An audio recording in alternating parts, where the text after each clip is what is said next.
Welcome to the Deep Dive. Today we're going to strap on our metaphorical scuba gear and dive into the future of global energy. Yeah. And to guide our descent, we've got McKinsey and Company's Global Energy Perspective 2024 report. A real treasure trove, this one is. Yeah. So this isn't just like crystal ball gazing. It's, No, this is data-driven yeah. projections, Yeah. real-world implications for you listening right now. Okay, so like what should I be worried about my electricity bill in 2050 or? Well, think about it. What will you be driving in 2050? Will your job even exist in a world rapidly shifting away from fossil fuels? Okay, so that's what we're dealing with here. Big questions, huge report. Where do we even begin? Well, one thing that really jumped out at me was emissions. Oh, yeah. Greenhouse gases. Yeah. I thought we were making progress there. We are, but it's not fast enough. Really? The report projects global emissions will actually keep rising for about another decade. So they haven't peaked yet? Not yet, no. They'll peak sometime between 2025 and 2035, but it depends on a lot of factors. Okay, and that's not great news for hitting that 1.5 degrees Celsius target, is it? No, it's not. It's sobering, actually. Even in the most optimistic scenario, they call it sustainable transformation, we're still looking at 1.8 degrees Celsius increase by 2050. 1.8. That doesn't sound very sustainable. Well, it's better than the other scenarios. Continued momentum, which assumes we keep progressing at our current pace, gets us to about 2.2 degrees of warming. Yikes. All right, and what's the worst case scenario? Slow evolution basically means short-term thinking and national self-interest win out over global cooperation. Ooh, that sounds scary. Yeah, fragmentation, inadequate decarbonization efforts, potentially 2.6 degrees Celsius hotter by 2050. So we've got some choices to make, folks. It's choose your own adventure time, but with incredibly high stakes. Which future do we want to create? Head over to our social media and let us know which scenario feels most plausible to you. And while you're thinking about that, let's talk about the big one. Fossil fuels. Yeah. I was wondering when we'd get to those bad boys, I thought the whole point of this energy transition was to ditch fossil fuels and go 100% renewable. It's not that simple, unfortunately. Oh, no. The report actually highlights that fossil fuels will be with us for much longer than many people realize, 40% to 60% of global energy demand as late as 2050. Wow. Seriously. Yeah. I mean, why would they still be such a big part of the mix that far into the future? Well, a few reasons. Global energy demand keeps growing. More people, more energy. I guess that makes sense. Exactly. And a lot of this growth is coming from emerging economies with growing populations striving for higher living standards. So even if we ramp up renewable production, it might not be enough. That's part of it. The other is what's called firming capacity. Okay, firming capacity. Break that down for us. So think of it this way. Renewables are great, but they're intermittent. The sun doesn't always shine, wind doesn't always blow. We need reliable backup like natural gas to make sure there's a steady flow of electricity. So it's like a spare tire. You hope you never need it, but good to have it just in case. Perfect analogy. And for now, natural gas is often the most practical and cost-effective way to provide that firming capacity. Okay, so fossil fuels aren't going anywhere anytime soon. Yeah. But what about all the hype around solar and wind and those clean energy sources? I mean, the report is optimistic about their growth, right? It is. It projects renewables will actually make up the bulk of the global power mix by 2050. But there are some big hurdles we need to overcome. Okay, hurdles. Let's talk about those. What's standing in the way of a full-on renewable energy revolution? Well, one of the biggest is grid infrastructure. Connecting all those wind farms and solar plants to the existing grid requires massive investment. So we need to upgrade the entire system that delivers the energy. Right. Think of that like an electricity highway. Yeah. We need a bigger, stronger, smarter highway system to handle all that clean energy traffic. And building that's going to take time, money, coordination. Grid infrastructure. Got it. What else? Ensuring sustainable and secure supply chains for all the materials needed to build those renewable technologies. Steel, copper, silicon, lithium, all those things. Oh, right. All the stuff that actually goes into making a solar panel. Exactly. We need to think about the environmental and social impacts of all that. Absolutely. And reliable access to the resources. Right. Okay, so a lot to think about there. This transition's a lot more complicated than I initially thought. It definitely is. And speaking of complex, the report offers a somewhat surprising perspective on nuclear power. Nuclear power. I thought that was a technology of the past. What's the report saying? Well, it suggests nuclear could actually play a much bigger role in decarbonization than many people expect. For a good reason, too. Nuclear power is virtually carbon-free. It's got high energy density, meaning you can generate a lot of power from a relatively small footprint. And there are some exciting developments in next-generation nuclear, like small modular reactors, that could address some of the safety and cost concerns. So nuclear is making a comeback tour with a new and improved lineup? You could say that, Yeah. but like any good comeback story, there are challenges. Let me guess, public perception. That's a big one. Safety concerns waste disposal. The memory of past accidents like Chernobyl and Fukushima. Yeah, those are tough hurdles. They are. There are also regulatory hurdles and long lead times for new nuclear projects, which makes it hard to scale up quickly. So mixed bag for nuclear. Huge potential, but some serious baggage. Exactly. It'll be interesting to see how this all plays out. Now, here's something that might surprise you. AI and energy demand. AI. What does artificial intelligence have to do with energy? It's a connection that's becoming more and more important. The report projects that data centers, all those massive server farms powering everything from cloud computing to cryptocurrency to AI, could account for 5% to 9% of total global electricity consumption by 2050. Wow, that's a lot of electricity. Mm. And I'm guessing most data centers aren't running on solar power. No, they're not. This really highlights how intertwined these technological advancements and the energy transition are. As AI becomes more common, think self-driving cars, personalized medicine, smart cities, its energy footprint will just explode. So the rise of AI is putting even more pressure on us to find clean, sustainable energy. Absolutely. We can't ignore it. So what are the key takeaways? Yeah, we've covered a lot. It's a lot to process. I think the main takeaway is that the energy transition is much more complex than just switching from fossil fuels to renewables. It's more nuanced. Yeah, it's about balancing growing energy demands with affordability, reliability, and sustainability. Sounds like there are no easy answers here. No, there aren't. Uh-huh. But that's what makes this so important. We need to really understand these complexities, the trade-offs, and make informed choices about the future we want to create. We need to think about grid infrastructure, reliable backup power, sustainable supply chains, and the potential of both established and emerging technologies like nuclear and hydrogen. Right. And we can't forget about those rising energy demands from our increasingly digital world. Absolutely. We're at the beginning of a technological revolution, and Yeah. we need to make sure it's powered by clean and sustainable energy. Right. Okay, well, that's a great overview of the global energy landscape. I'm feeling a little overwhelmed, but also kind of excited about the possibilities. We've explored the projected growth in energy demand, the persistent role of fossil fuels, the challenges and opportunities of renewables, the potential comeback of nuclear power, and the surprising energy appetite of AI. And there's still more to come. Exactly. So we're talking about fossil fuels and the challenges facing renewables like solar and wind. Yeah, and we touched on some other interesting bits from the report, like nuclear power's potential comeback and how AI is going to use a ton of energy. Right. But one thing really stood out to me, the global cost of carbon. It's just too low to really push the kind of rapid transition we need. Yeah, that's a big one. It gets to the heart of the economic and policy challenges we face.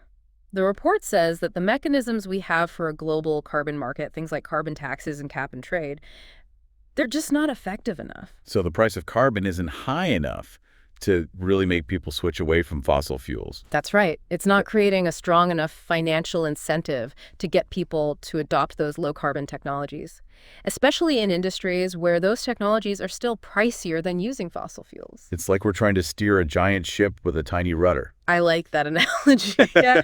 You might eventually change course, but it's going to take a lot longer and a lot more effort. Exactly. And the report says we need a much bigger rudder.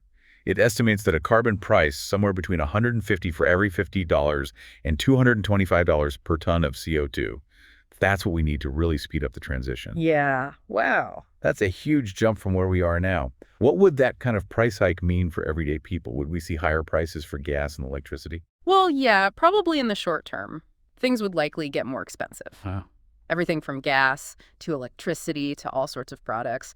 But the idea is that those higher prices would push innovation and investment in those cleaner technologies. So pay more now to avoid bigger problems later. Exactly. It could lead to a more sustainable and resilient economy in the long run. It's a gamble, for Yeah. sure. Are we willing to take it? That's the million-dollar question. Yeah, and it's a tough one politically. There are definitely worries about how those higher carbon prices would hit certain industries and, people who are struggling already. It's all a balancing act. Yeah. We need to find that sweet spot where the carbon price is high enough to make a real difference, but not so high that it hurts people. Exactly. It's complicated, there's a lot to consider, and this is just one piece of the puzzle. The report also emphasizes raw materials manufacturing and geopolitics. Okay, let's talk about that. How do those fit in? Well, to go low carbon, we need to change the types of materials we use and how we produce them. Yeah. Think about solar panels. They need tons of silicon, silver, aluminum, and all sorts of other metals. I never really thought about what goes into making a solar panel. It's pretty amazing, actually. It's a complex supply chain. Yeah. And it's not just solar panels. Think wind turbines, batteries, electric vehicles, all the clean energy tech we're relying on. They all need a whole bunch of raw materials. So we need to think about where those materials are coming from, how they're extracted, the environmental and social impacts of all that. Absolutely. And we need to think about supply chain problems, disruptions, and, geopolitical tensions. Some of these key minerals are only found in a few countries. So access to those resources could become a problem. Exactly. Like a global game of resource chess. Wow, high stakes. Yeah, and we have to be smart about how we play. We need to get those materials from lots of different sources, invest in recycling programs, and develop new technologies that help us reduce our reliance on scarce resources. And we need to do all of this ethically and sustainably. Absolutely. We Yeah. can't just shift the burden from one place to another. This Well- transformation has to be fair for everyone. It sounds like we need better global cooperation and resource management. We do. And the report highlights this growing interconnectedness of global supply chains and how important energy security is becoming. Energy security. That's a term we hear a lot these days. Yeah. What does it mean in the context of this energy transition? Well, it's about making sure countries have access to reliable and affordable energy now and in the future. Okay. It's about not being dependent on just one supplier, especially those in unstable parts of the world. Yep. And it's about investing in domestic energy production, particularly clean energy. So like what happened recently with Yeah, exactly. We Yeah. saw how those events messed up global energy markets and hurt the economy. it really showed the cracks in our current energy system. Yeah. And as we move to a new energy system, one that's more decentralized and reliant on renewables, we need to keep those vulnerabilities in mind. We need to build in safeguards to make sure things are stable and resilient. So it's not just about going green. It's about going green in a way that's smart and safe. Exactly. And that brings us to another key challenge the report talks about. Bottlenecks. Bottlenecks, like traffic jams on the energy highway. Exactly. The report identifies several bottlenecks that could slow us down. And these aren't just about technology. Yeah. They're about policy, economics, infrastructure, and even what people think. Let's break those bottlenecks down. Mm. What are some of the big ones we need to be aware of? One of the biggest is investments in grid infrastructure. We talked about that earlier. As we shift to more renewables, the grid needs to be upgraded to deal with all the new electricity flowing through it. It's got to be bigger, stronger, and smarter. Right. And those upgrades are going to cost a lot of money. The report says global investments in transmission and distribution will need to triple by 2050 to handle all the new renewable energy and electrification. Triple. That's a lot of cash. Where is it going to come from? It's going to take a combined effort from governments, utilities, and private investors. A real team effort. Yeah. And we'll need creative financing models and public-private partnerships. Yeah. We have to see this as a long-term investment in our energy future, one that will benefit us for generations. What other bottlenecks are there? Well, there's the issue of firming capacity, which we talked about earlier. The sun and wind aren't always reliable, so we need backup power sources. Like that spare tire. Yep. And while natural gas will probably be part of that solution, at least for now, we should be investing in a range of solutions. So what else is out there? Battery storage is getting cheaper, and we're seeing a lot of progress in battery technology. There are also some cool developments in other types of energy storage, like pumped hydro and compressed air energy storage. So there are options, but we need to choose wisely. Right. Yeah. We have to make sure they're cost-effective and environmentally sustainable. And Yeah. then there's the issue of getting those critical materials. We No. talked about how we need lots of metals and minerals to make all the clean energy tech. Sourcing those materials responsibly, managing supply chain risks, making sure everyone has fair access to those resources, that's another whole challenge. That's like we're trying to build a house without having all the materials. Yeah, we need to make sure the foundation of our new energy system is strong and sustainable. And then there's permitting and regulations. The dreaded red tape. It can take years to get approval for new energy projects, especially big renewable energy projects. And that can really discourage investment and slow things down. So we need to streamline those processes. Exactly. Get rid of unnecessary barriers.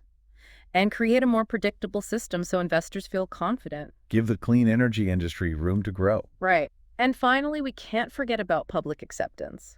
The energy transition is a huge shift, and not everyone's happy about it. Hmm. There are valid concerns about cost reliability and how it will affect jobs and communities. It's asking people to change their habits. Yeah, and that's never easy. That's why it's so important to educate people and get them involved. We need to explain why this transition is good, address their concerns honestly, and help them feel like they're part of the solution. So it's not just about the tech and the policy. Right. It's about people. It's about creating a movement for a sustainable energy future and bringing everyone along. Where are we seeing the biggest potential for breakthroughs? One area that's really taking off is renewable energy technology, Mm. solar and wind power. Their costs have dropped dramatically in recent years, making them more competitive with fossil fuels. Cheaper, cleaner electricity.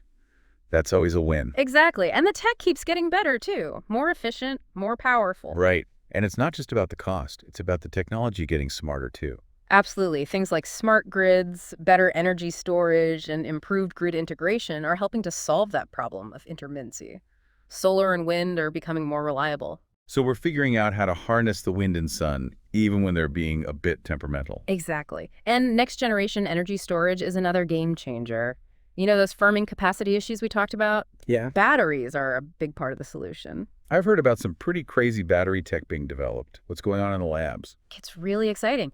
Things like solid-state batteries, flow batteries, even metal air batteries. Yeah. They could store more energy, last longer, and be even safer than what we have now. A battery revolution. Pretty much. And that's great news because as we electrify more of our lives, cars, homes, industries, we're going to need a lot more energy storage. And then there's hydrogen. Yes, hydrogen. The fuel of the future, or so they say. Where does it fit in? Hydrogen has huge potential. It's a clean energy carrier that can be produced from renewables. You can use it in fuel cells for vehicles to generate electricity and even to clean up those heavy industries that are tough to decarbonize, like steel and cement. It's a multitasker. For sure. But there are still some challenges. The cost of producing green hydrogen, the kind made from renewable energy, is still pretty high. And we need to build the infrastructure for storing and transporting it. So it's not quite ready for prime time, but definitely one to watch. What other opportunities are out there? The report talks a lot about digitalization and artificial intelligence in the energy sector. AI and energy. Now that's an interesting combination. How does that work? Think of AI as like a super brain that can analyze tons of data and make really complex decisions. Okay.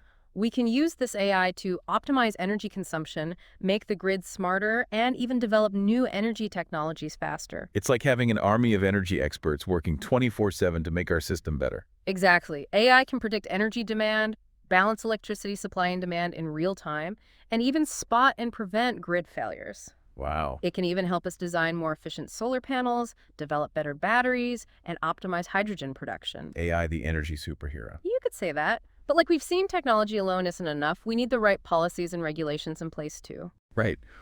What kind of policies do we need to really make this shift to a sustainable energy future happen? Well, first we need strong, consistent policies that make developing and deploying clean energy technologies more attractive. So things like carbon pricing. Yeah, carbon pricing, renewable energy targets, tax credits for clean energy investments, support for R&D, basically create an environment where clean energy can flourish. Make it the obvious choice. Exactly. And we need to address those bottlenecks we talked about.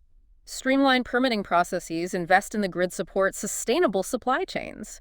Make it easier for clean energy to grow. It sounds like we need a coordinated effort from the government. We do. A whole-of-government approach to energy policy.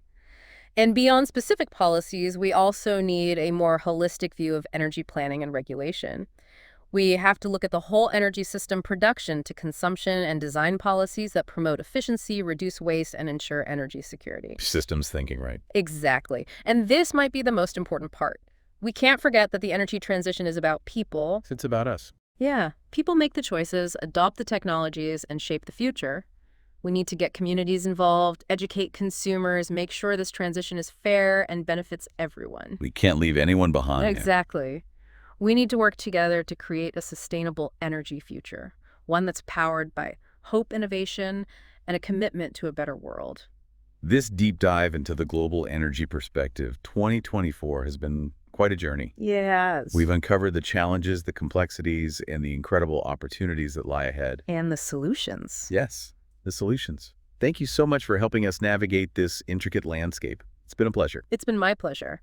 I hope you've all gained a deeper understanding of what's happening in the world of energy and the role we can all play in shaping its future. Absolutely.